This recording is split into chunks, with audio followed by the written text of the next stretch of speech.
What's happening overseas right now could quietly affect everyday life in the United States. Not tomorrow, not next week, but soon enough to matter.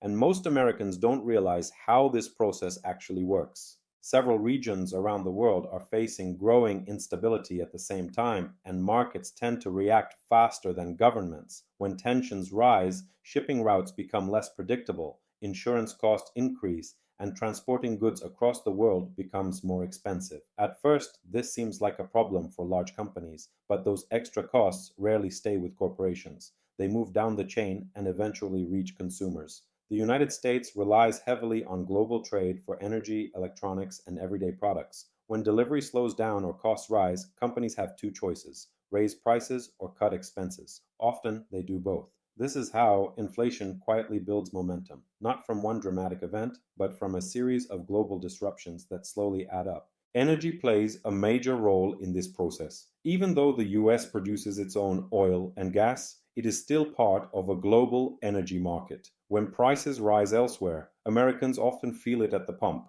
Another issue is uncertainty. When businesses don't know what comes next, they delay investments, hiring, and expansion. That hesitation can slow economic growth and put pressure on jobs, especially in industries connected to manufacturing and logistics. None of this means an immediate crisis, but it does explain why analysts are paying close attention right now. Because by the time consumers clearly notice these changes, the process has already been unfolding for months. Global events matter to Americans not because of politics, but because today's economy is deeply connected. What happens overseas doesn't stay there for long, and understanding that connection is the first step to seeing what might come next.